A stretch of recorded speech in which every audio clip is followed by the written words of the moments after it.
Usap-usapan sa social media ang latest Instagram stories ng batikang actress na si Dimples Romana na papuntang Spain umano. Walang binanggit kung saan magpupunta si Dimples, pero ibinandere niya ang ilang pictures na nasa airport, kasama ang kanyang mister na si Boyet Ami. Isa sa mga litratong nakapost ay yung nakaupo sila habang nag-aantay ng flight, kalakip ang isang eroplanong gift na umiikot. Usap-usapan sa social media ang latest Instagram stories ng batikang actress na si Dimples Romana na papuntang Spain umano. Walang binanggit kung saan magpupunta si Dimples, pero ibinandere niya ang ilang pictures na nasa airport, kasama ang kanyang mister na si Boyet Ami. Isa sa mga litratong nakapost ay yung nakaupo sila habang nag-aantay ng flight, kalakip ang isang eroplanong gift na umiikot.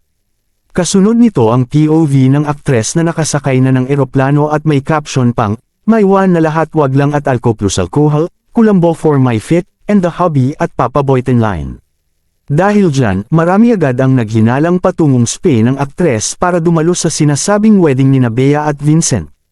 Sa social media, maraming netizens ang nagpahiwatig na umaasa pa silang matutuloy ang bonggang kasalan ng celebrity couple sa kabila ng mga kumakalat na intriga online.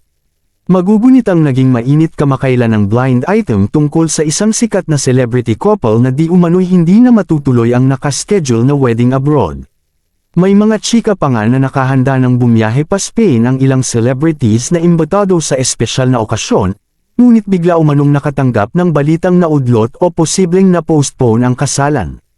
Mas lalong yumangay ang isyo matapos mag-viral ang cryptic Facebook post ni Attorney Wilfredo Garrido tungkol sa isang bride-to-be na umano'y tumangging pumirma sa revised prenuptial agreement.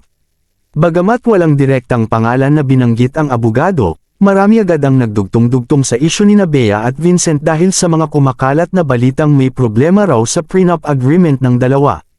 Kabilang umano sa kontrobersyal na probisyon ang pagbabawal na sumigaw kapag nag-aaway, obligasyong tumira kasama ang pamilya ng lalaki, at usapin sa custody ng magiging anak sakaling mauwi sa hiwalayan ang pagsasama.